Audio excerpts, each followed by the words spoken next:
ذنبي تعلل من قلبي. بسم الله الرحمن الرحیم. الحمد لله و کفى و الصلاة و السلام علی عباده الذین اصطفى. بیننده های عزیز و گرامی شبکه جهانی وصاله، السلام علیکم و رحمت الله تعالی و برکاته. باز هم الله متعال را سپاسگزار هستیم که برای ما فرصت عنایت نمود تا با یکی دیگر از سلسله برنامه‌های زلال ایمان خدمت شما عزیزان باشیم. البته همکار عزیزم استاد سلیمانی عزیز را یک بار دیگر کنار خود دارم. در آغاز سلام های خود و شما بیننده های عزیز را خدمت استاد سلیمانی عزیز تقدیم نموده ایشان را خیر مقدم میگویم. بنده عرض سلام دارم. ادب و احترام خدمت شما استاد عزیزم، استاد رحیمی بزرگوار و همچنین خدمت همه شما بینندگان عزیز و ارجمند. بنده رو سپاسگزارم از اینکه فرصت نصیب شد تا بار دیگر در خدمت شما بینندگان عزیز باشم. تشکر. سلامت باشید استاد سلیمانی عزیز. بیننده های عزیز، البته به یاد دارید در برنامه‌های گذشته ما روی ایمان به الله متعال یا به طور عموم در مورد ارکان ایمان البته صحبت‌های مختصری داشتیم و ارکان ایمان را جناب استاد سلیمانی عزیز معرفی کردند که ایمان روی چی پایه‌های استوار می شود. گفتن ایمان 6 تا رکن دارد که همان ارکان ششگانه ایمان گفته می شود که اول ایمان به الله متعال، سپس ایمان به ملائکه، سپس به کتاب‌های آسمانی و به پیامبران، به روز قیامت و همچنان به تقدیر که این 6 تا ارکان ایمان هستند. البته استاد سلیمانی عزیز گفته بودند که هر رکن نیاز به چندین برنامه دارد که ما روش بحث بکنیم. ایمان به الله یعنی چی؟ ایمان به ملائکه یعنی چی؟ ایمان به پیامبران یعنی چی؟ روی این ارکان ایمان باید ما صحبت‌های تفصیلی داشته باشیم تا بتوانیم که ایمانی که مطلوب هست از ما، ایمانی که به درد ما در دنیا و آخرت میخورد را به دست آوریم. استاد سلیمانی عزیز، بریم به سراغ موضوع. البته موضوع این هفته ما قرار است که روی شناخت الله متعال باشد، چون در ارکان ایمان هم ایمان به الله اولین رکن از ارکان ایمان هست. میشه برای ما مختصرا ارکان ایمان اگر اشارات داشته باشین باز بریم روی رکن اولش که ایمان به الله است. بسم الله الرحمن الرحیم. الحمدلله و الصلاه و السلام علی رسول الله و علی آله و صحبه و من والاه. همونگونه که شما اشاره فرمودید در برنامه‌های گذشته ما به همراه بینندگان عزیز به این موضوع اشاره کردیم که با استناد به روایت به حال حدیث جبرائیل که معروف است به این حدیث و به حال حدیث مشهور و معروفی است و به حال در کتب معتبر حدیث امام جمله بخاری ذکر شده که رسول الله صلی الله علیه و سلم در پاسخ به سؤال جبرائیل علیه السلام که ایمان چی هست 6 رکن رو ذکر کردن که البته این تنها مختص به این حدیث نیست و قبل از این حدیث در آیات کلام الله مجید هم ما تمام این ارکان رو داریم، اما به هر حال اینجا در این حدیث همه اینها رو با هم جمع کرده، یعنی مختصر و مفید هست. وگرنه همه اینها رو ما در آیات کلام الله مجید حالا چه مجموعی از اینها 3 4 5 تا رو با هم و چه کل 6 تا رو با هم داریم. و اشاره کردیم که ایمان و وقتی که صحبت از ایمان میکنیم تنها مراد و مفهوم یک بخش فقط این که من به وجود الله متعال قائل باشم این نیست، بلکه یک بخشی، یک جزئی از یک رکن این فقط که ما امروز سعی میکنیم در این باب صحبت بکنیم که اون وجود الله متعال است. و ایمان به الله متعال اولین رکن است. در این حدیث رسول صلی الله علیه و سلم فرمودن و بعد فرمودن که ایمان به بعد از الله متعال ایمان به ملائکه است و بعد از ایمان به ملائکه ایمان به کتاب‌های آسمانی است و بعد از کتاب‌های آسمانی ایمان به پیامبران الهی است. همینطور از بالا که شروع بکنیم الله متعال ملائکه کتاب رو ملائکه برمی‌دارن میارن به پیامبر میدن و پیامبر الله متعال و پیامبران میان برای ما معرفی میکنن قیامت رو و بهشت دوزخ رو و مسیری که پیش روی ماست و به همین خاطر ایمان به قیامت هم در این رکن‌ها داخل هست. و بعد از اون ما در مسیر رسیدن به قیامت در دنیا قضا و قدر الهی رو به هر حال به عنوان یکی از ارکان ایمان برای مقابله و برای فهم و درک صحیح زندگی در اون مسیری که ما پیش میریم ما بهش نیاز داریم که 6 رکن ایمان هست. ایمان بالله، ایمان به ملائکه، ایمان به کتب آسمانی، ایمان به انبیای الهی و ایمان به قیامت و روز آخرت و ایمان به قضا و قدر الهی چه در بخش خیرش و چه در بخش شرش. این مختصری از جزئی از حدیث جبرائیل علیه السلام بود که در ایمان رو برای ما معرفی کرد و اسلام هم در این حدیث ذکر میشه و احسان هم در این حدیث ذکر میشه که اینها رو باز با ان شاء الله بعد از ایمان و بعد از انتهای از موضوع ایمان ان شاء الله و این 6 رکن ان شاء الله باز به اسلام خواهیم رسید و احسان ان شاء الله با امید الله متعال. ان شاء الله. حالا رکن اول این ارکان 6 گانه ایمان به الله متعال بوده است. میشه برای ما بگوین که ایمان به الله متعال یعنی چی؟ باید چه مواردی را ما مد نظر بگیریم در ایمان به الله تا ایمانی که از ما خواسته شده را درک بکنیم و ایمان داشته باشیم؟ ایمان به الله تعالی اگر بگیم اصل دین هست، اگر بگیم اصلا هدف اصلی دین هست، اغراق نکردیم، چون معرفت و شناخت الله تعالی در ایمان به الله تعالی مطرح میشه. ما ایمان به الله تعالی یعنی باور به الله تعالی رو کی بهش دست پیدا میکنیم؟ وقتی که شناخت به الله تعالی داشته باشیم و معرفت به الله تعالی داشته باشیم. و معرفت الله متعال اصل و اساس دینه. اصلا هدف از دین معرفت الله تعالی است. وقتی که ما الله تعالی رو شناختیم اونگونه‌ای که حق شناخت الله تعالی است، بعد خود به خود مراحل بعدی برای ما عادی میشه و سهل میشه. به هر چقدر ایمان ما به الله متعال و شناخت ما نسبت به الله متعال بالاتر بره، به همون تناسب عبادت ما و دینداری ما و پایبندی ما به دین که ما این رو در معنای تقوا خلاصه میکنیم، تقوای ما بیشتر میشه که تقوا هم همون هدف اصلی کل آفرینش آسمان ها و زمین است. درست. ما الان در موضوع ایمان به الله متعال ما باید ببینیم که چه مواردی رو ما باید مد نظر داشته باشیم در ایمان به الله تعالی، که آیا من به مجرد این که چون در ایمان به الله تعالی ما خیلی ها ادعای ایمان به الله تعالی دارن، خیلی ها دارن، و آیا فقط این که من ادعای ایمان به الله تعالی دارم کافی است؟ آیا اون تعریفی که من از ایمان به الله تعالی دارم تعریف درست و صحیح است یا نه این تعریف مغایر با اون چیزی است که الله متعال از من میخواد؟ و حتی قبل از این موارد ادعی هستن که اصلا خود وجود الله متعال رو درش مترددن. ما از اینجا باید شروع بکنیم که اصلا من به عنوان کسی که ایمان دارم به الله متعال، آیا در خود وجود الله متعال، اثبات وجود الله متعال، آیا من واقعا به این یقین رسیدم؟ چون بزرگترین ارتداد و بدترین نوع ارتداد از شناخت الله تعالی است. یعنی کسی که میاد چیکار میکنه؟ کسی که الله متعال رو نشناخته، کسی که الله متعال رو نشناخت، خود به خود دیگه این انسان نمیشه ازش انتظار داشت که به هدف برسه، به راه برسه در بعد دین و در چارچوب دین و در معرفت دینی.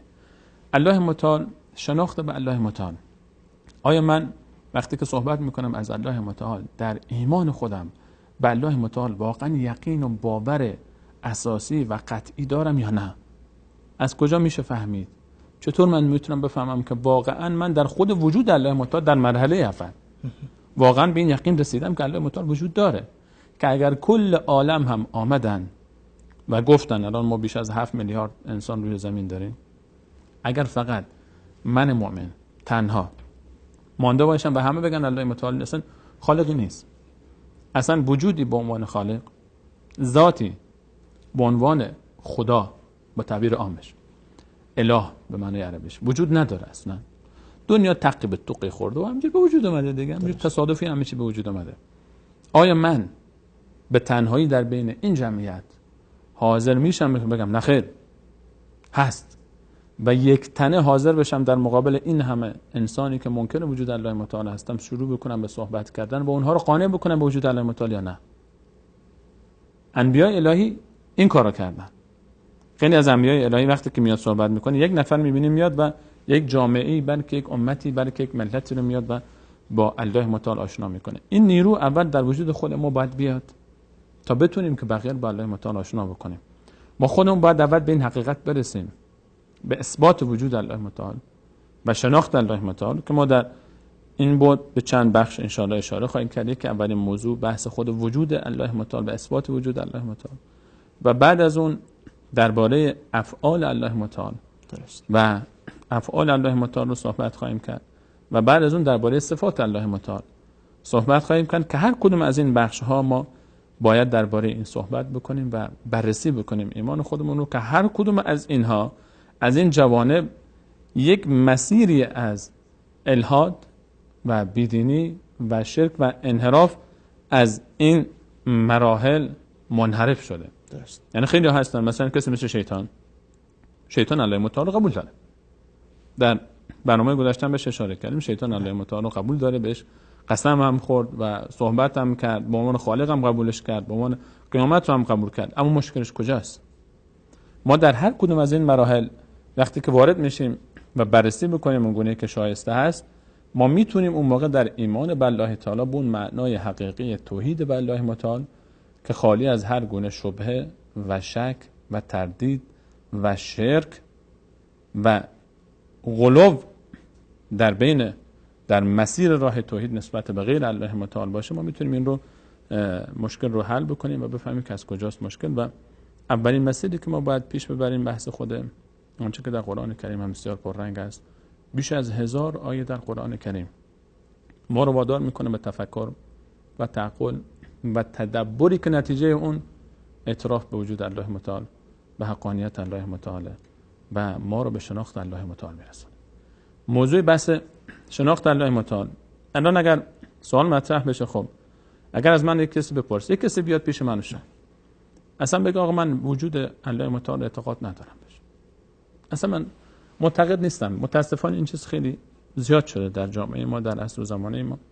خیلی میگن اصلا از کجا من خدایی هست اصلا. این اولین مسئله است، اثبات وجود الله متعال. و این بدترین نوع خطر در باب ایمانه که کسی به خود وجود الله متعال شک بکنه که آیا خدایی هست یا نیست. الله متعال وقتی که مؤمنین رو معرفی میکنه میفهمد آمنوا بالله و رسوله ثم لم يرتابوا. کسانی که به الله و پیامبرش ایمان دارن به حدش دیگه تردد به خودشون راه نمیدن، شک نمیکنن. این عدم بازگشت کی حاصل میشه؟ وقتی که ابتدا پخته بشه این ایمان وقتی که شناخت الله متعال پخته میشه، خود به خود این قوه محرکه میشه برای مسائل بعد. برای وجود الله متعال و اثبات وجود الله متعال اگر ما بخوایم دلیل ذکر بکنیم، اصلا خیلی از کسانی که واقعا الله متعال رو شناختن، وقتی انسان به درجه شناخت الله متعال میرسه، اگر بهش بگن برای وجود الله متعال برای اثبات وجود الله متعال چه دلیلی وجود داره، اونا تعجب میکنن. بخش استاد سلیمانی عزیز، قبل از اینکه شما دلایل ایمان با وجود الله متعال را ذکر بکنید، شما به یک نکته دیگه اشاره کردید، گفتین متاسفانه امروز اما نظریه الحاد یا بیدینی یا انکار وجود الله متعال داره در جامعه ما نشر میشه سبب انتشار این فکری غلطه به شکل یک جمله معترض اگر برای ما بگوین، آیا فکر میکنین که دلیل این جهل ما با دین و دینی را که یک تعداد البته آمدن معرفی کردن و دین اصلا با عقل سلیم با فطرت سلیم سازگاری نداره و او باعث شده که فکر الحاد ترقی بکنه و منتشر بیشتر شود؟ همون کنی که اشاره کردیم یک بخش هستش همین هست. الله متعال وقتی که درباره کسانی که از راه خارج شدن، چه کسانی که به شرک مبتلا شدن، چه کسانی که کلا منکر وجود الله متعال شدن، وقتی درباره اینها صحبت میکنه میفهمد و ما قدر الله حق قدره، الله رو اونگونی که باید بشناسن نشناختن. الله متعال به عنوان خالق به اونها گونه‌ای که باید معرفی بشه و حقش ادا بشه نشده.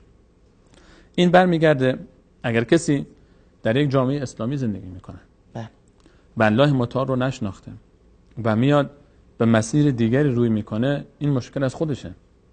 این مشکل از اینه که الله متعال رو اونگونه که باید بشناسه نشناخته. این مشکل از اینه که در فضایی که زندگی کرده الله متعال خوب معرفی نشده براش. مشکل از کسایی نیست که آمدن خدا را به طور دیگر معرفی کردن. نمیتونیم بگیم مشکل از اونها نیست. طبیعتا کسانی که به هر حال رأس مشکل اونها، رأس مشکل کسی هست که به عنوان به هر حال دین رو بازاری کرده برای به دست آوردن اهداف شخصی خودش. ما می‌بینیم در خیلی بسیاری از متاسفانه جوامعی که منتسب به اسلام هست، ما می‌بینیم که خیلی ها دارن از دایره اسلام خارج میشن و طرف اصلا میگه اصلا خدایی نیست، فلانی و فلانی و فلانی ما رو بازی داده بودن تا پول ما رو بگیرن، جان و ناموس ما رو بگیرن. مشکل سر اینه. البته ولی در این عصر و زمانی که ما زندگی میکنیم الان اگر بخوایم ببینیم خب آقا من فلانی منو گناه کرد، فلانی منو از راه بیراه کرد، این بهانه قابل قبول نیست. برای کسی که برای خریدن یک یخچال برای خانه خودش حاضر نیست که بره چون همسایه گفته فلان یخچال خوبه پس برم من همین یخچال رو بخرم، چون فلانی گفته فلان ماشین خوبه من میرم فلان ماشین رو میخرم، چون فلانی گفته فلان کار خوبه من میرم فلان کارو میکنم، چون فلانی گفته فلان رشته دانشگاهی رشته خوبی من میرم فلان رشته رو میخونم. هیچ وقت این کارو ما نمیکنیم. در دنیای خودمون ما میریم 100 تا جا تحقیق میکنیم، از این میپرسیم، از اون میپرسیم، از این میپرسیم، از اون میپرسیم. اختیار دنیای خودمون رو بر کسی نمیدیم تا به این یقین نرسیم، تا به این اعتماد نرسیم که واقعا بهترین انتخاب در شرایطی که من دارم این هست، ما انتخاب نمیکنیم. اما در دینمون وقتی که اختیار دینمون همینجوری میدیم، به اینو میدیم، به اونو میدیم، به اینو میدیم، به اون وجدنا علیه آباءنا کذالک یفعلون، بابام اینجوری بوده، مادرم اینجوری بوده، منم هستم دیگه. این دینی که ارثی شد، دینی که چون در شناسنامه بابای من دینش این بوده، مذهبش این بوده، باورش این بوده، آخرش میشه این. چون من این رو بهش ایمان نداشتم، من این ارث بردم، به این ایمان پیدا نکردم، به این اعتقاد پیدا نکردم، یقین پیدا نکردم، بهش نرسیدم، اصلا من این رو دنبالش نرفتم. من از روزی که به دنیا آمدم دیدم بابام این کارو میکرد، منم این کارو میکنم. خب چرا این کارو میکنی؟ بابام این کارو میکرد. چرا این کارو میکنی؟ مادرم این کارو میکرد. با اینه که مشکلی که ما وقتی که میایم در باب ایمان وقتی که صحبت میکنیم، ما باید ببینیم آیا ایمان ما یک ایمان ارثیه یا نه، یک ایمانیه که ما واقعا با تمام وجودمون بهش رسیدیم. به همین خاطر میگم از صفر باید شروع کنیم. ما باید از صفر شروع کنیم. آیا من مسلمان، حتی من بچه مسلمان، آیا برای من وجود الله متعال به عنوان یک اصل، به عنوان یک قطع، به عنوان یک باور یقینی ثابت شده یا نه؟ شک دارم درش. آیا این گونه است یا نه؟ از اینجا باید شروع کنیم. اگر این گونه نیست، این اسلام ارثی من، این دین ارثی من به درد من نمیخوره. این ایمان درونیه که منو میرسونه به اعتقاد، میرسونه به عمل، میرسونه به عبادت. وگرنه تو وقتی که بابای من بالا سر من هست نماز میخونم، بابام که نیست من نماز نمیخونم. مسلمونه میگه خدا هست ولی نماز نمیخونه. چرا نماز نمیخونه؟ میگه من، انگار که یک مثال ساده تر ادعا میکنه که من عاشق فلانیم، من شیفته و کشته فلانی هستم، ولی سر قرار نمیره پیشش، ولی حاضر نیست باش صحبت بکنه، حاضر نیست دیدنش بره. عشقشو قبول کنیم، ادعای عشقشو قبول بکنیم و باور بکنیم، یا این دوری و بیزاری و بیمهری رو تایید بکنیم؟ کدومش رو؟ این دوتا با هم جور در نمیاد. مشکل از اینه که ما خیلی از باورهایی که داریم یک باور ارثی است. ما در ایمان به الله تعالی، حتی در ایمان به الله تعالی، خیلی از مواردی که ما داشتیم، خیلی از ایمانی که ما داریم، خیلی از ماها یک ایمان ارثیه. خدا هست. خب هست. اگه خدا هست چرا دزدی میکنی؟ خدا هست چرا عبادت نمیکنی؟ خدا هست چرا گناه میکنی؟ ما یک جایش میلنگه، یک جایی از کار ما میلنگه، یک جایی از کار ما مشکل داره. اینه که ما از صفر اگر بخوام یک بررسی بکنیم، اولین مرحله همونی که اشاره کردیم که بحث اثبات وجود الله تعالی است. و این برای همه انسان هست. هر انسانی. الان من یک مسلمان میخوام برای غیر مسلمان بگم آقا بیا مسلمان شو. خب میگه چیکار باید بکنم؟ میگم خدا هست. خب این خدا رو برای من ثابت کن که هست. این خدا چی هست؟ کجا هست؟ از کجا چطور میتونیم ثابت بکنیم؟ اگر بخوایم درباره اثبات وجود الله متعال صحبت بکنیم، دلایل انقدر بیشمارن که به تعداد ذرات عالم برای اثبات الله تعالی دلیل وجود داره و بلکه بیشتر. اما اون چیزی که همه روش اتفاق دارن، خیلیا میگن الله نیست، اصلا خدایی نیست، اصلا این دنیا هیچ خالقی نداره. اما همین آدم خودش نظریه پرداز در انکار وجود الله متعال رد میکنه. یک عمری بدون اعتقاد به خدا و باور و دین زندگی کرده. درست. میاد هواپیمای سوار میشه، از یک کشوری میره به کشور دیگه. یک دفعه در هوا مشکلی برای این هواپیما وجود میاد، موتور هواپیما دچار مشکل میشه، دچار سانحه میشه، صاعقه میزنه به گوشه از این هواپیما میخوره، نصف بار کنده میشه، یک مشکلی پیش میاد. خلبان میگه آقا وضعیت به حدی به هم ریخته است که دیگه هیچ امیدی برای نجات نیست. خوشبینانه ترین حالت اینه که ما بتونیم با این وضعیت خودمون رو بندازیم در دریایی که نزدیک ماست، در اون آب. اونجا هم دیگه بعدش هر چی شد دیگه.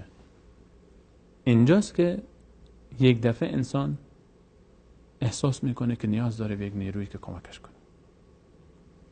اینجاست که همون کسی هم که ملحد منکر وجود الله تعالی است، اینجا با تمام سلول بدنش احساس میکنه که یک نیرویی هست که میتونه الان در این آسمان این هواپیما رو کنترل کنه.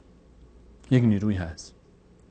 در کشتی داره میره، طوفان میاد، موج از این طرف، یک موج از اون طرف میاد، تمام امیدش به عقلش، به تکنولوژیش، به توانایی‌هاش، به هواپیما و هلیکوپترش قطع میشه و جونم خیلی عزیزه. ما انسان‌ها خیلی جونمون رو دوست داریم. جان بسیار عزیزه. وقتی انسان در جایی میرسه که واقعا امیدش از همه جا قطع میشه، اون موقع یک نیرویی هست که انسان رو فریاد میزنه که بیا این طرف. خود به خود وجود من، هر انسانی خود به خود وجود انسان رو میکشونه به اون سمت. وقتی که عزیز انسان روی تخت بیمارستانی افتاده و خیلی هم دوستش داره آدم، همسر انسان، پدر و مادر انسان، فرزند انسان، دوست انسان، و پزشک‌ها قطع امید میکنن ازش، میگن دیگه وجود، دیگه امیدی برای زنده موندنش نیست. در اون قوانین پزشکی که ما برای خودمون در دانشگاهمون تدریس میکنیم، احتمال زنده موندن این شخص صفره. اونجاست که انسان هنوز ناامید نیست. اونجاست که انسان ولو اینکه یک عمرم نماز نخونده، به خدا هم باور نداشته، اونجاست که احساس میکنه یک نیروی هست. یک جای صحبت یک پزشکی رو، جراح مغز بودشون، و صحبتش رو گوش میکردم، خیلی برام جالب بود. ازش پرسید یک مجری تلویزیون که شما در حال از جراحایی بود که در دنیا مقام داره، چندمین مقام رو در دنیا داره، معروف است، یعنی نصف عمرش این سر دنیاست، نصف عمرش اون سر دنیاست. گفت شما با توجه به اینکه به هر حال جراحی مغزم کار آسون نیست، شده که در اتاق عملت نتونی از عهده یک مشکلی بر بیای؟ گفت من بارها جراحی‌هایی که انجام دادم به یک نتیجه همیشه رسیدم که وقتی من میرم بالا سر مریض، این من نیستم که اونجا تصمیم میگیرم، کسی دیگه است که تصمیم میگیره. گفت چطور به این نتیجه رسیدی؟ گفت خیلی وقتها از لحاظ پزشکی تمام موارد پیش بینی شده، آزمایش‌ها، عکس‌ها، همه چی مرتبه که این عمل 95% موفقه. اما وقتی که رفتیم در اثناء عمل به اتفاقاتی برای ما پیش اومده که اصلا نمیتونستیم تصورش بکنیم و در فکر ما هم نمیومد. به اون 95%، چون 5% به این 95% غالب شد، از دنیا رفت. عملی بود که شاید 10% هم امید موفقیت نداشت، رفتیم و به راحتی دیدیم خود به خود مشکل طوری حل شد که ما موندیم که چطور حل شد. این همونیه که پشت در بیمارستان، اینجا که پزشک داره کار میکنه روی مغزش و امیدی به زنده موندن نیست، اون پشت یک کسی میره دست بلند میکنه. اینو قرآن برای ما خیلی زیبا معرفی میکنه. قرآن وقتی که کتاب الله است، الله تعالی بندهش رو وقتی که خلق کرده میفهمه که کجای این بنده چه وقتی این قلبش حرکت میکنه. غرور، تکبر، شهوت، مال، فرصت‌های دنیا چنان ما رو غافل میکنه که خیلی وقتها ما از روی غرور میگیم خدا نیست، از روی تکبر میگیم خدا نیست. اما وقتی غرور آدم میشکنه، وقتی که این شهوت‌ها تمام میشه، وقتی که انسان در اوج بیماری و مریضی میفته یه گوشه‌ای، یک جای گیر هیچ میره، کسی یک جای دیگه هیچ امیدی برای زنده موندن نداره، لبه پرتگاست، میدونه که هیچ جایی نیست، اونجا که به اوج ضعف و ناتوانی خودش اعتراف میکنه، اونجاست که دیگه دست بلند میکنه. همسایه‌ای داشتیم، پیرمرد بود، 70 سالش بود، و یک روزی گفتن بیا بالا سرش یک دعای بخون، صحبت کن، خیلی ناامیده. رفتیم پیشش و باهاش صحبت میکردیم، گریه میکرد. پزشکان جوابش کرده بودن، خانمش نگفته بود بهش، و به هر حال افتاده بود در بستر بیماری. در جوانی هر کاری که دلش خواسته بود کرده بود. هر آن چیزی که در ذهن شیطان میشه تصور بکنه انسان، که شیطان تو چیزای تصور میکنه، این عمل کرده بود، عملی. اینجوری گفتن به من که یعنی این آقا اینجوری بوده زندگیش. بعضش هم خوب بود. از اروپا و آمریکا هم کشور و شهری نبود که در جوانی نرفته باشه و کاری نبود که نکرده باشه. الان رسیده به سن چند سالگی؟ 70. الان رسیده به چی؟ نه از اون جوانی خبری هست، نه از اون ثروت پول خبری هست، نه از اون غرور و تکبر و شهوت خبری هست. نشسته بود. من همینجوری به اقتضای اینکه تو شناسنامه‌اش نوشتن بچه مسلمان بود دیگه. بالا سرش نشستیم و شروع کردم به یک سری صحبت کردن ها. گریه کرد، گفت میترسم. گفتم از چی میترسم؟ گفت از آیندم میترسم، از بعد از مرگم میترسم، از این که چی بشه. بهش گفتم یک چند تا دعا خوندم بالا سرش، رقیه شرعی بود و اون شبش خیلی آروم خوابیده بود. باهاش صحبت کردم، دلداری دادم بهش. فرداش گفتن باز بیا، فلانی صدات کرد. رفتم، گفت چی خوندی دیشب بالا سر من که قد آروم بودم؟ گفتم بخون، خودت هم میتونی بخونی، خیلی راحته. گفت چی بخونم؟ گفتم سوره حمد بخون. باور میکنید جوابی داد که تن من لرزید. موندم چی بهش بگم. گفت سوره حمد چیه؟ گفتم الحمدلله. گفتم والا شاید اسمشو بلد نیست. گفتم همین الحمدلله رب العالمین، همین بخون. باور میکنید که حرف نزد با من، با اشکش صحبت کرد. خانمش گفت بلد نیست بخونه. 70 سال سوره هم بلد نیست بخونه. 70 سال این آقا نماز نخونده. آخرش باید اعتراف کنی. هر کسی که از الله متعال دور باشه آخرش باید اعتراف بکنه که الله هست.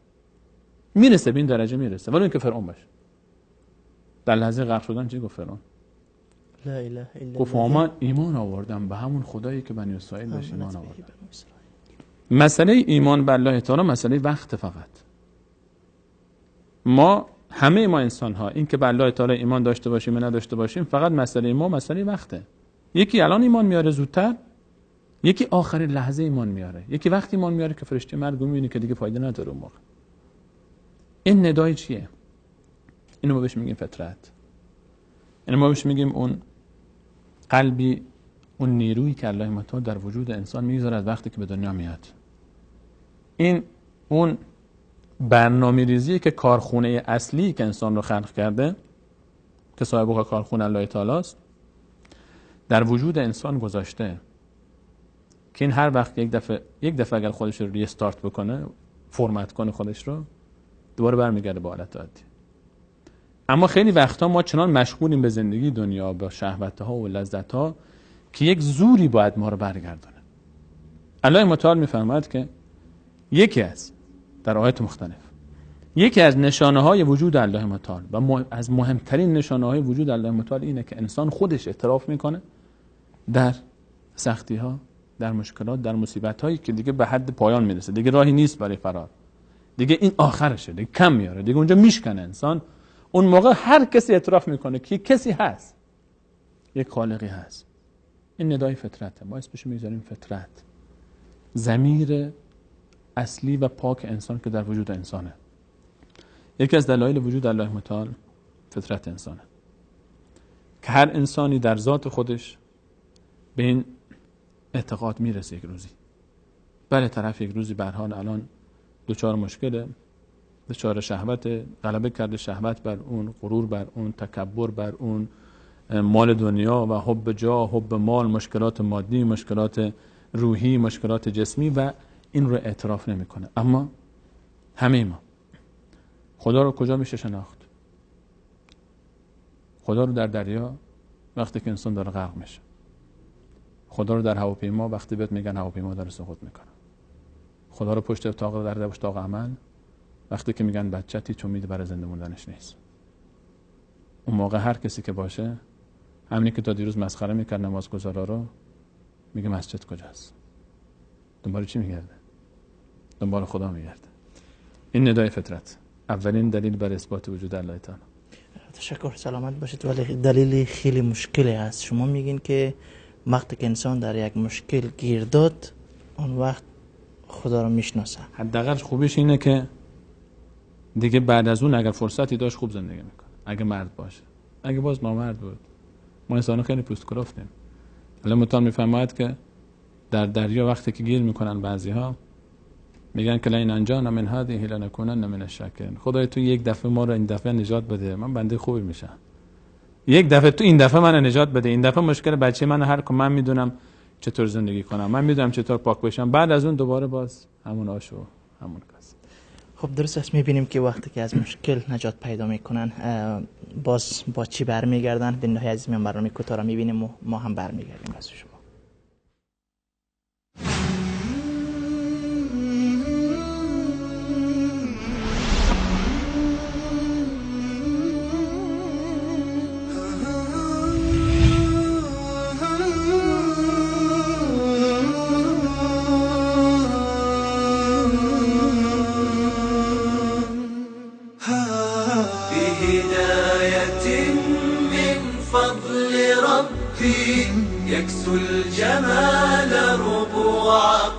قلبي يخضر إحساسي ودربي وملامحي حين اهتديت. نور الهداية زار صدري هو مبتدأ أنسي وعمري فعزمت للرحمن أمري وعلى خطاطها مشيت. يا نفحة القرآن فوحي عطرا على قلبي وروحي يا بلسما يطوي جروحي لولا الهداية ما ارتويت.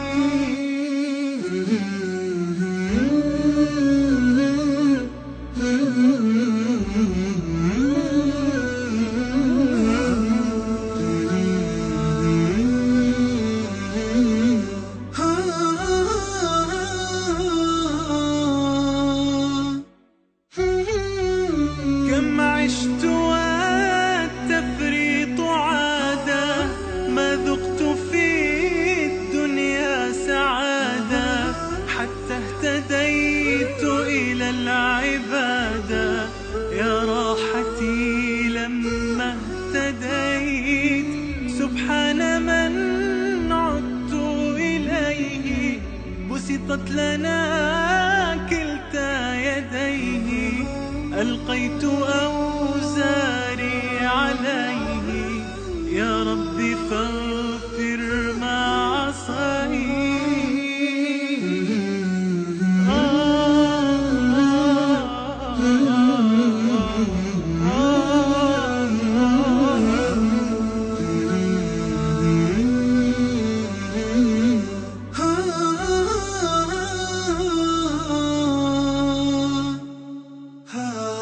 بهداية من فضل ربي يكسو الجمال ربوع قلبي يخضر إحساسي ودربي وملامحي حين اهتديت.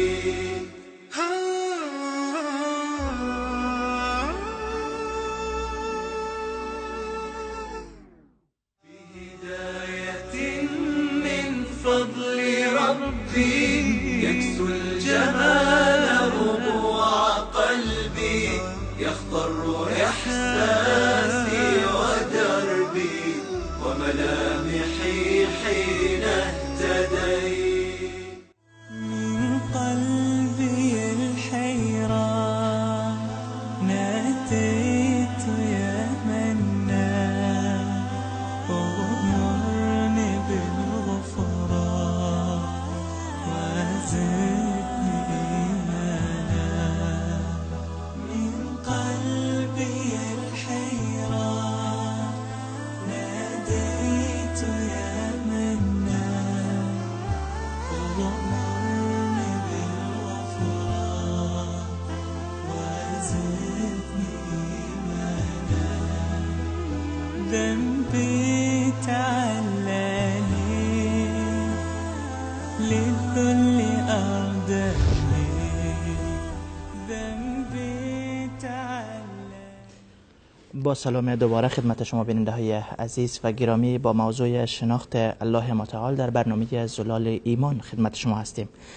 قبل از میان برنامه استاد سلیمانی عزیز در مورد مواردی که در ایمان به الله لازم هست گفتن اولین چیزی که لازم هست ایمان به وجود الله است که ما باید قائل شویم الله وجود دارد.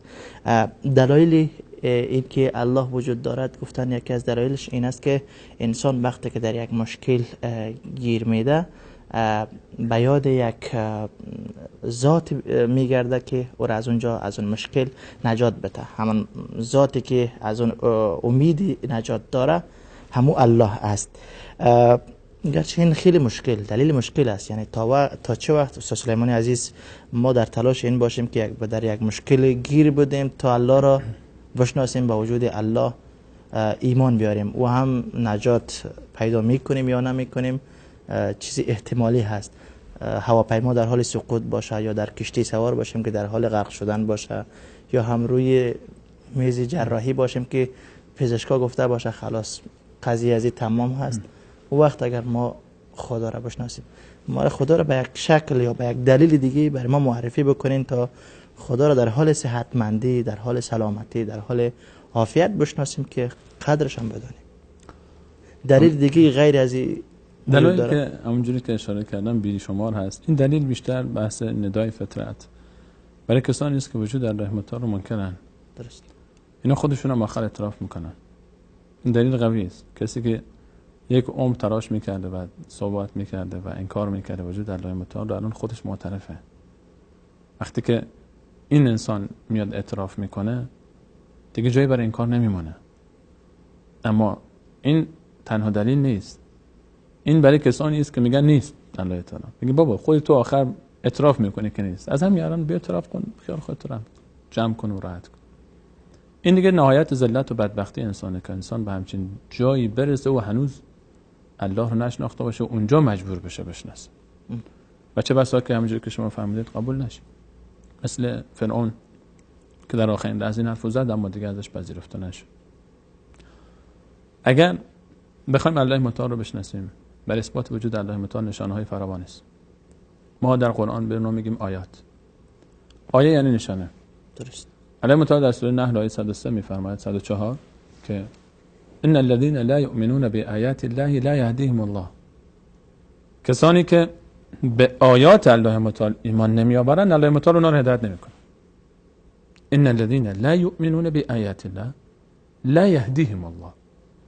کسانی که باورمند نیستن، ایمان ندارن به نشانه های الله متعال، الله متعال اینا رو هدایت نمیکنه. ولهم عذاب علیم. و در عذاب بسیار دردناکی دارن. نه تنها در آخرت، تو همین دنیا بیشتر از آخرت عذاب میکشن این. در لحاظ روحی و جسمی.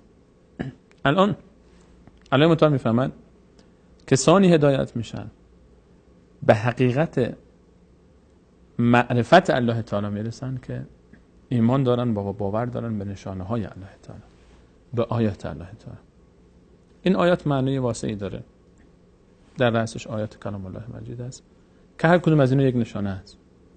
و وقتی میگیم آیات قرآن، هر کدوم از اینها یک مصداق عینی داره در دنیای دور برام.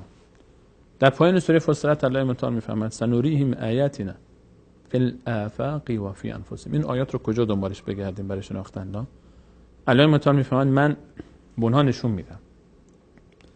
عجیبه که این کلمه هم هست سنوریهم، یک سین داره سر کلمه نوریهم. به زودی من به اینها نشون میدم آیاتم رو. فی الآفاق، سین به معنی به زودی میاد.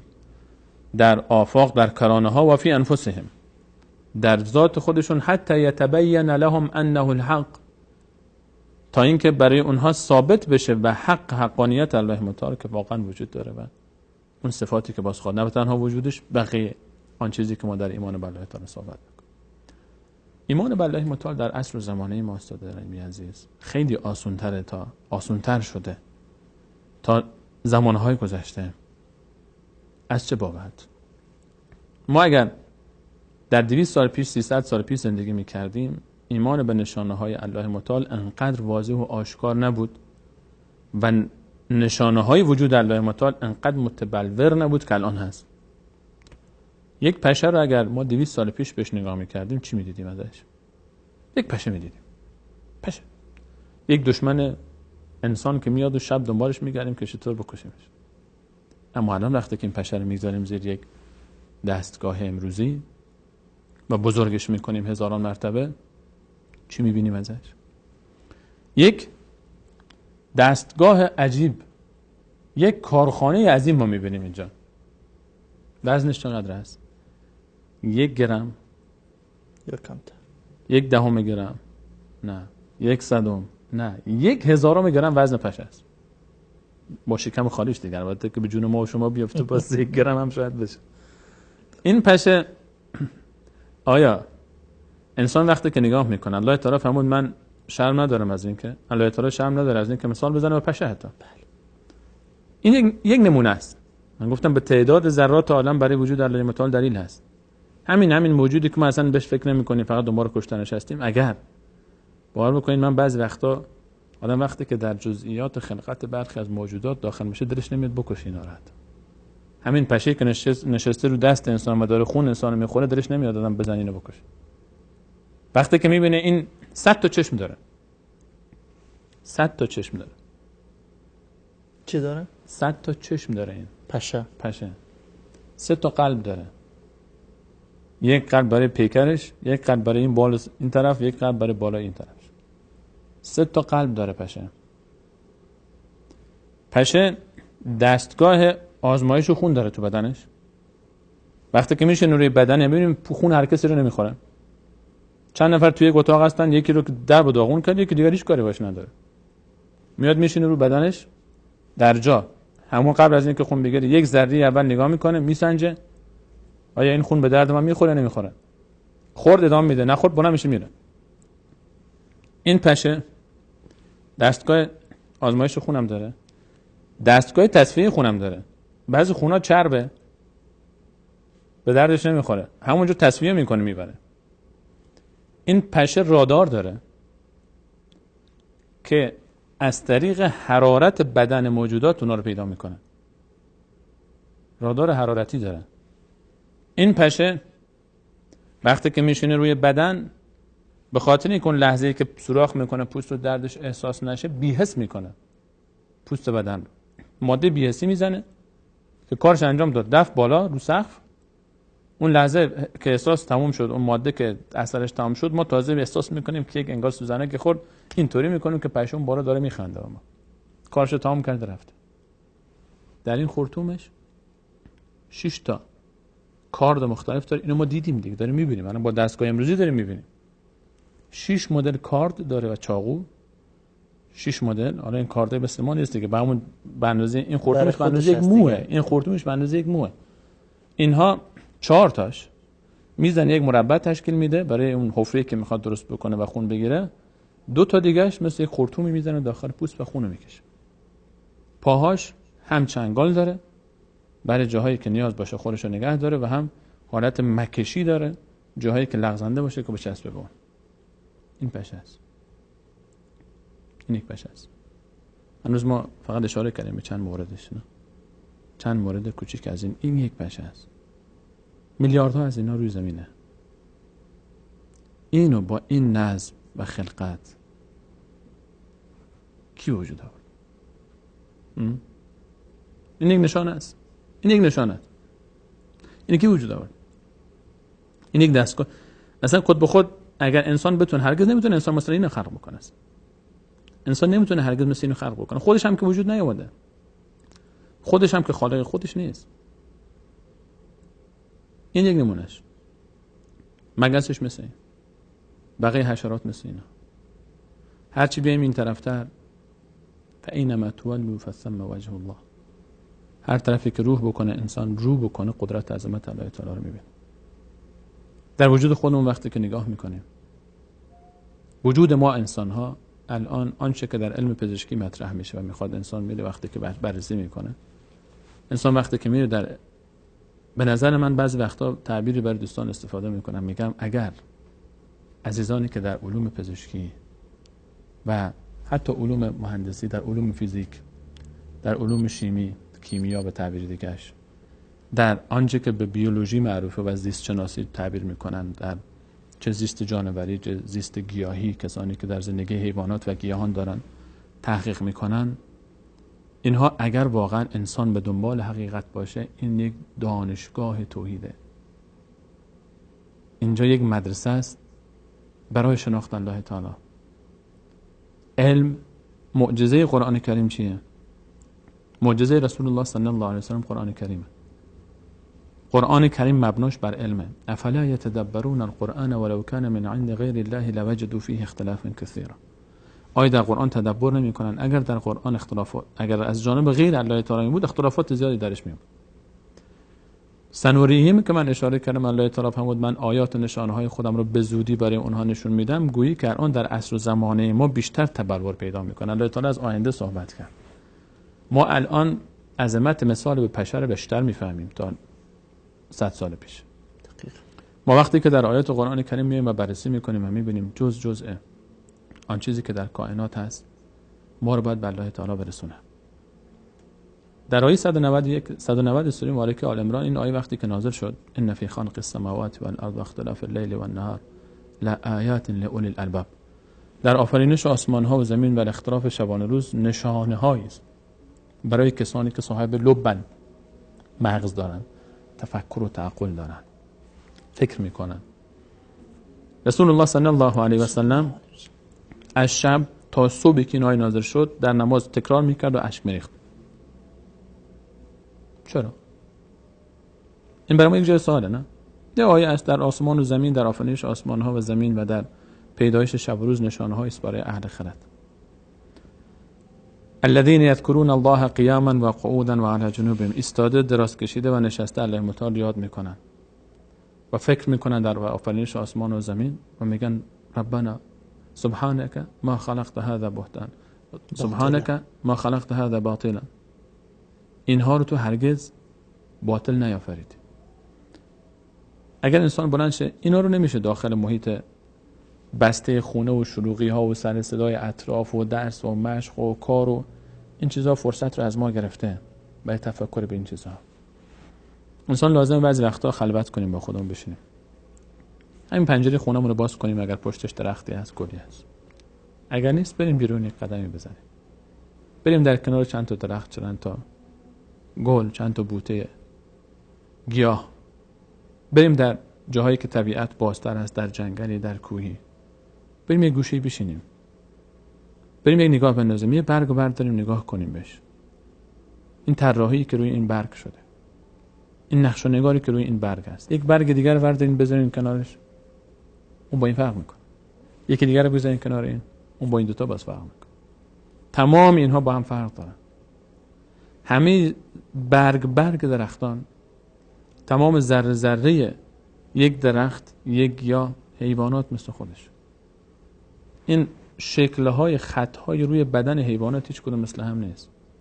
پلنگ‌ها، یوز پلنگ‌ها هیچ کدوم مثل هم نیست. هر کدوم خاص خودشه فقط. همون گونه که اثر انگشت ما هیچ کدوم مثل هم نیست. همون گونه که شکل مردمه که چشم ما هیچ کدوم مثل هم نیست. هر کسی یک هویت خاص خودش رو داره. همه چیز یک نمونه است در دنیا که خود این دلالت بر توحید میکنه. همه چیز یک نمونه است. حتی بلورهای برفی که از آسمان میفته، شکلش رو وقتی نگاه میکنیم از نزدیک میبینیم شکل‌های زیبایی داره. این بلور برف با اون بلور برف فرق میکنه، شکلش یکی نیستن. هر کدوم یکی هستن، فقط یکی مثل خودش نداره. در آفرینش آسمان ها و زمین وقتی که انسان نگاه میکنه، یه نگاه میندازیم به خورشیدی که هر روز داره میاد از این طرف داره میره، هیچ بهش نگاه نمیکنیم. خورشید زمین رو الان خیلی ساده شده برای ما در اینترنت اگر بخوایم نگاه بکنیم از طریق گوگل ارت، نقشه‌هایی که برای ما هست، در اون سرزمینی که هستیم همینجوری بیایم بالا بریم بالاتر. وقتی که میریم از شهرمون میریم بیرون، از کشورمون میریم بیرون، از کره زمین میریم بیرون، از بعد منظومه شمسی میریم بیرون، از کهکشان راه شیری میریم بیرون. اینا هستن، اینا واقعیت‌های موجود دور بر ماست. ما اگر یک نگاه بندازیم زمین چقدر بزرگه، خیلی بزرگه. زمین ما نسبت به ما خیلی بزرگه. این زمین در برابر خورشید یک ذره حساب نمیشه. خورشید 1,300,000 برابر زمینه. 1,300,000 برابر، یعنی 1,300,000 تا زمین داخل خورشید جا میشه. فاصله ما تا خورشید 156 میلیون کیلومتره. الان این خورشید با این عظمت و این مسافت 156 میلیون کیلومتری رو، همه این مسافت و اون خورشید در یک ستاره‌ای که در صورت فلکی عقرب بهش میگن قلب العقرب، همین رو داخل اون جا میشه. باز یک کمی بیایم بیرون از زمین، یک کمی بیایم فکر کنیم که ما فقط خودمون نیستیم، این خونه ما، دور بر ما، مشکلات ما، درس و زندگی ما نیست. این بیرون ما اگه میخوایم الله تعالی رو بشناسیم نمیتونیم در این 4 دیواری دور بر خودمون فقط بشناسیم. درسته شاید خودمون جسمن اینجا هستیم، اما ذهنمون رو ببریم بیرون، پرواز کنیم، بریم بیرون، بریم از زاویه‌ای به زمین نگاه کنیم که فرشته‌ها دارن نگاه میکنن، حداقلش مثلا از کره زمین بریم بیرون، بریم بیرون از این قیرقار و دنگا و جنگا و دعواها و درگیری‌های کره زمین. بریم بیرون، ماهو میبینیم، این طرف‌تر مریخو میبینیم، روی مریخ چه خبره؟ اون طرفتر ما پروتون داریم، زهره داریم، اورانوس داریم، مشتری داریم، یک غولی چندین برابر زمین. میریم خود خورشید داریم 160 156 میلیون.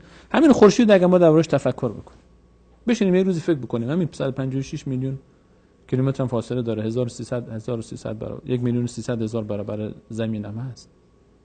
به این گندگی، با این عظمت، هر روز داره حرارت میده، هر روز داره نور میده به ما. از کجا میاره اینا؟ چه نیروی اینو نگه داشته؟ خودش. این ماه ما رو کی بالای سر ما نگه داشت؟ خودش. این زمین ما که الان کره ما کروی هستیم دیگه، به شکل کره هستیم. وقتی میریم پایینش رو نگاه میکنیم، الان تو کره نیم کره جنوبی ما در واقع باید کلا همه پایین باشه و یکی یکی بیفتن برن پایین دیگه. یعنی وقتی که کره هستن اونا پایین زندگی میکنن، باید لنگاشون بالا باشه، کلهشون پایین باشه. اما چرا این نیروی جاذبه چرا نمیگذره؟ این نیرو از کجا اومد اصلا؟ از کجا خلق شد؟ یک مقداری در آفرینش آسمان و زمین وقتی ما تفکر بکنیم، هر جزءش من میگم وقتی اگه بخوایم مصاحبت بکنیم یکی دوتا نیست. و ما من دابة في الارض ولا طائر يطير بجناحيه الا امثالكم. هیچ پرنده‌ای در آسمان نیست و هیچ جنبنده‌ای روی زمین نیست مگر امت‌هایی مثل شما. وقتی دنیای مورچه‌ها رو آدم نگاه میکنه، وقتی که دنیای زنبورها رو نگاه میکنه، وقتی که دنیای حشرات رو نگاه میکنه، اینها موجودن، اینها هستن، روح دارن. اینا خودشون به وجود نیومدن. ام خلقوا من غیر شیء ام هم الخالقون. آیا اینا همینجوری از هیچی به وجود اومدن؟ ام هم الخالقون. قرآن این ندای قرآنه. قرآن میخواد عقل به حرکت بندازه، میخواد ایمان یک ایمان حقیقی باشه. ایمان به وجود الله متعال با تفکر در مخلوقات الله متعال حاصل میشه. جز اینا رو ما باید تفکر بکنیم، باید بشینیم تفکر بکنیم. و والله اگر ما بیایم روز به روز بیایم یک کتاب برداریم ببینم درباره آفرینش، مثلا خیلی عجایبی که در دنیای مورچه ها هست، زنبورها هست، درخت ها هست، گل ها هست. یک درخت خرما مثلا یک نمونهش، درخت سیبش یک دنیای دیگه است، این بوتهاش یک دنیای دیگه است. درباره ستارگان، فلا اقسم بمواقع النجوم، الله تعالی میفرماید قسم به جایگاه ستارگان. و انه لقسم لو تعلمون عظیم. اگر شما میفهمیدید که قسم به جایگاه ستارگان یعنی چی، خیلی این قسم عظیمه. بیاین بیرون از کره زمین، ببینید جبرائیل علیه السلام وقتی میره به عرش چی میبینه سر راهش. از زمین بیاین بیرون، بریم بالا، بریم بالاتر، گم میشیم. کهکشان راه شیری 100,000 سال نوری از این طرف تا اون طرف، میلیون ها ستاره مثل زمین داره. و اصلا کجاییم؟ این عالم اختیارش دست کیه؟ تقی به تقی خورده به وجود اومده؟ ام خلقوا من غیر شیء ام هم الخالقون. آیا وجود از عدم چطور ممکنه یک چیزی که هست از هیچی به وجود اومده باشه؟ یک مسئله عقلی است. یکی از اسبابی و دلایل، یکی از وسایلی که ما رو به شناخت الله متعال میرسونه عقله. ما در آیات قرآن کریم چقدر به عقل، افلا تدبرون، افلا یعقلون، افلا تعقلون، افلا یذکرون، افلا تذکرون، همه اینها دعوت به تفکر، دعوت به فکر کردن. ما باید بشینیم فکر بکنیم تا ما با تمام وجود الله متعال قدرتش احساس بکنیم. باید ببینیم در ذره ذره عالم، باید الله تعالی رو ببینیم. من در تعجبم و در حیرتم از دانشجویی که میره مثلا درباره فیزیک درس میخونه که آقا عناصر ماده چند تا بودن، اتم چی هست و الکترون چی هست و نوترون چی هست و پروتون چی هست و این ماده با اون ماده چطور واکنش شیمیایی انجام میده، و بعد خالق اینها رو نمیبینه. از حرکت الکترون دور هسته اتم صحبت میکنه، اما اون کسی که این نیرو رو به وجود آورده نمیبینه اون رو. یک جایی با یک دانشمند هسته‌ای در یک نمایشگاهی درباره اعجاز علمی قرآن کریم صحبت میکردیم، نشسته بود و یکی از کسانی بود که برها در نیروهای اتمی به اصطلاح دیگه در نیروگاه‌های اتمی مشغول فعالیت بود و یک آیاتی رو، حالا من شاید فرصت نشه در برنامه بعدی، اگه فرصت شد بیشتر صحبت میکنیم دربارش. صحبتی برام داشت، ازش پرسیدم شما رشته شما با کار شما نمیخوره، بی‌طرف شما یک فیزیکدان هسته‌ای هستی و نه ظاهر شما از دید مردم عادی و نه تخصص شما نمیخوره به این که شما بیای قرآن تدریس کنی به مردم. خیلی اینجوری فکر میکنن که قرآن مال ملا هست، داخل مدرسه و مسجد هست و فیزیک و شیمی. به والله کل علوم عالم تفسیر یک آیه قرآن بیشتر نیست. و فی الارض آیات للموقنین و فی انفسکم افلا تبصرون. کل علوم عالم شرح این آیه بیشتر نیست. کل علومی که امروز ما به امور علوم روز میاریم. یا سنوریهم آیاتنا فی الافاق و فی انفسهم یا ان فی خلق السماوات والارض واختلاف الليل والنهار لآیات لأولی الالباب. ایشون گفت که منی که به اوج این علم دیگه، ما به اصطلاح کسانی که در این درجه میرسن رسیدیم، وقتی میام قرآن نگاه میکنم اشاره داره به نشانه هایی که جز این که زانو بزنم در برابر این کتاب بگم این کتاب از پیش کسی از نیرویی هست که اون خودش همینا رو به وجود آورده، نمیتونم چیز دیگه بگم. امکان نداره 1400 سال پیش کسی اصلا روی زمین 100 سال پیش همچین چیزهایی رو بلد بوده باشه. اما این کتاب 1400 سال پیش صحبت کرده از نشانه های وجود الله متعال. هر چقدر ما در این باب صحبت بکنیم درباره تفکر، من اول به خودم بگم و خواهش من از همه عزیزانی که صحبت ما رو میشنون اینه که بیایم یک کمی تفکر کنیم، بیایم بشینیم. عجیبه که در این آیه که الان ذکر کردیم در 190 سوره آل عمران که تفکر به الله تعالی دعوت به تفکر در آسمان و زمین کرد، شبیه این رو با تفسیر بیشتر در آیه 164 سوره بقره داریم. ان فی خلق السماوات والارض واختلاف الليل والنهار والفلك التي تجري في البحر که مفصل نمیتونیم شرحش بدیم ان شاء الله در برنامه بعدی. بعدش چی میگه در آیه بعدی؟ در آیه 165 و من الناس من يتخذ من دون الله اندادا يحبونهم كحب الله والذين آمنوا اشد حبا لله.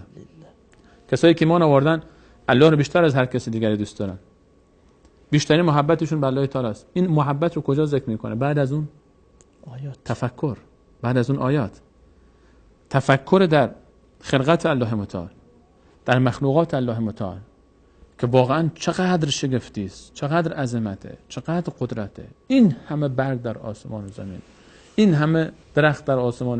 این فقط همین مثلا درخت‌ها رو نگاه میکنه.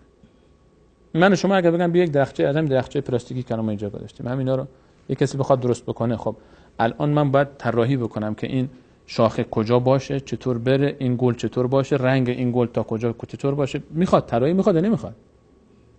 الله متعال این همه داره طراحی میکنه، این همه نقاشی کرده عالم رو، زمین و آسمان رو. هر سنگش رو نگاه میکنیم یک عظمته، هر برگش رو نگاه میکنیم یک دنیایی است، هر موجودش یک دنیاست. اینها رو تفکر در خلقت آسمان و زمین و در وجود خود ما انسان ها یکی از اسبابی است که ما رو به ایمان به الله تعالی، به حقیقت ایمان و رابطه به الله تعالی و حب الله تعالی و احساس وجود الله تعالی نزدیک میکنه. بدون شک بیننده عزیز، تفکر در اولا در ذات خودمان، در نفسمان و در آنچه که در اطرافمان میبینیم، در ذره ذره این کائنات، اگر ما تفکر رو تعقل کنیم میتونیم که الله خدا بشناسیم و این یکی از دلایل و نشانه های وجود الله متعال هست. انشاءالله که با تفکر و تعقل درست بتونیم الله را بشناسیم، اللهی که به او ایمان داریم. همیشه ما عزیزان را به خداوند یکتا و یگانه میسپارم. الله یار و مددگارتان و السلام علیکم و رحمت الله و برکاته. قلبي الحيران ناديت يا منان وغمرني بالغفران وزدني إيمانا. من قلبي الحيران ناديت يا منان وغمرني بالغفران وزدني إيمانا. ذنبي تعلاني للذل أرداني. ذنبي